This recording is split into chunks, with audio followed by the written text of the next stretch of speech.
आप सभी को सुप्रभात। मैं पाठ के साथ साथ व्याकरण को भी करवाने में सही समझता हूँ, क्योंकि आपको व्याकरण का भी ज्ञान होना चाहिए। इससे पहले मैं आपको संज्ञा करवा चुका हूँ।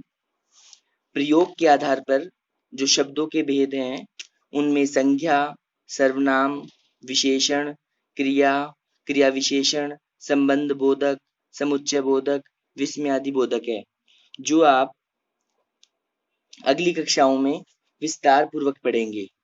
तो मैं आप लोगों को संज्ञा तो समझ में आ गया होगा। आज का जो है मेरा टॉपिक सर्वनाम है।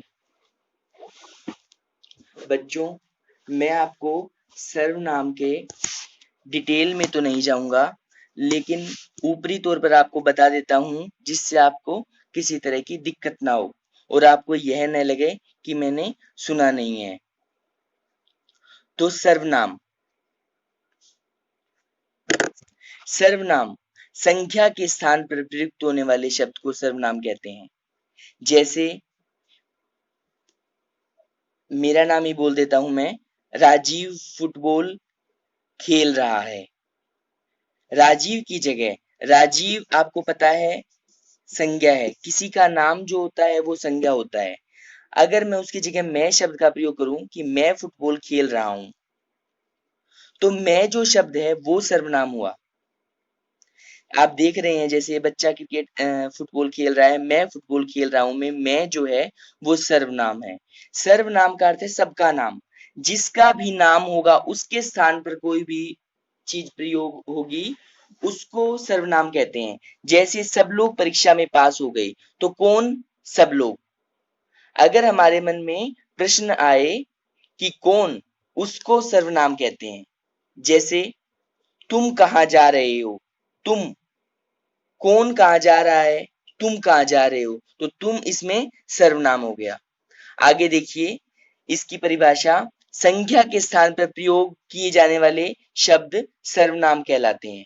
जैसे मैं, हम, तुम, वह, यह, आप, कौन, कोई, जो आदि इत्यादि कई ऐसे और शब्द हैं जिनका आप प्रयोग करते हो। जैसे मैं खाना खा रहा हूं, तो मैं इसमें सर्वनाम है।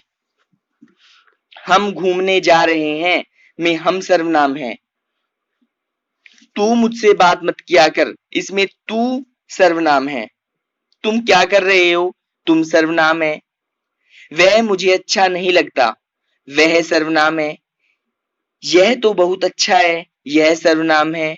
आप कौन है, आप सर्वनाम है। इत्यादि इत्यादि आप देख सकते हैं। सर्वनाम के 6 भेद होते हैं बच्चों। पुरुषवाचक सर्वनाम, निश्चयवाचक सर्वनाम, अनिश्चयवाचक सर्वनाम, संबंधवाचक सर्वनाम, प्रश्नवाचक सर्वनाम और निजवाचक सर्वनाम। अभी आप इनके केवल भेद याद कर लें, डिटेल में आपको अगली कक्षाओं में बताया जाएगा। अब आगे देखिए, एक बार मैं फिर से पढ़ देता हूं। संख्या के स्थान पर प्रयुक्त होने वाले शब्द को सर्वनाम कहते हैं। जैसे इंग्लिश में जब आप पढ़ेंगे, अंग्रेजी में, तो आपको जैसे पर्सनल प्रोनाउन पुरुषवाचक सर्वनाम को कहते हैं। डेफिनेट प्रोनाउन निश्चयवाचक सर्वनाम, इनडेफिनेट प्रोनाउन अनिश्चयवाचक सर्वनाम, रिलेटिव प्रोनाउन संबंधवाचक सर्वनाम।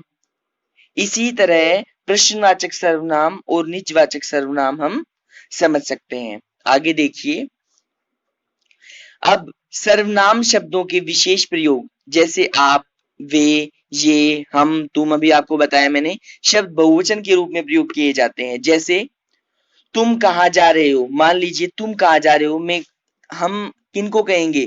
जहां पर 2 या 2 से अधिक व्यक्ति हो, तुम कहाँ जा रहे हो। लेकिन हम आदर प्रकट करने के लिए भी इनका प्रयोग कर सकते हैं। जैसे तुमको आना ही पड़ेगा, हम कह देते हैं। इसी तरह जैसे आप क्या कर रहे हो। अगला देखिए, परिभाषा में एक बार फिर से बता देता हूं। जो शब्द संज्ञा के स्थान पर प्रयोग होते हैं उन्हें सर्वनाम कहते हैं। जैसे तुम, वह, हमारा, वे, उसका, उसकी, यहाँ, वहां, कहाँ, किधर इत्यादि मैं आपको पहले भी बता चुका हूं। अब देखिए हम कुछ अभ्यास कर रहे हैं इससे संबंधित। नीचे दिए गए वाक्यों में उचित सर्वनाम छांटकर आपको ऊपर दिए गए शब्दों में से आप इन रिक्त स्थानों को भरेंगे। देखिए, जैसे पहला है, राम डैश हैदराबाद से होते हुए दिल्ली जाएंगे। अब राम को बता रहा है तो ऊपर से क्या चुनेंगे? जैसे राम तुम हैदराबाद से होते हुए दिल्ली जाएंगे। क्या आपको सही सेंटेंस लग रहा है? सही वाक्य लग रहा है? नहीं लग रहा। राम वह हैदराबाद से होते हुए दिल्ली जाएंगे, ये भी नहीं लग रहा। राम उन्हें हैदराबाद से होते हुए दिल्ली जाएंगे, ये भी सही नहीं लग रहा। तो क्या सही लग रहा है?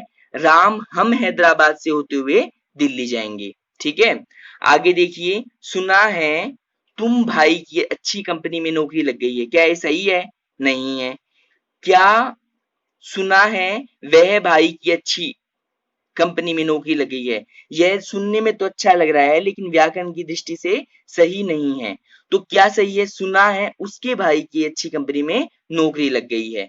अब अगला देखिए, वह गणित और विज्ञान पढ़ने में होशियार है। हमने ऊपर से वह ले लिया। अगला, डैश और डैश दोस्त बहुत शोर मचाते हैं। तुम और तुम्हारे दोस्त बहुत शोर मचाते हैं। डॉक्टर ने डैश अस्पताल से छुट्टी दे दी। डॉक्टर ने तुम अस्पताल से छुट्टी दे दी, लग रहा है सही? नहीं। डॉक्टर ने वह अस्पताल से छुट्टी दे दी, नहीं। वह तो क्या खुद का ही है डॉक्टर का हॉस्पिटल। डॉक्टर ने उन्हें अस्पताल से छुट्टी दे दी, ये बिल्कुल सही लग रहा है। ठीक है, आदर का प्रयोग किया गया है। अब अगला देखिए,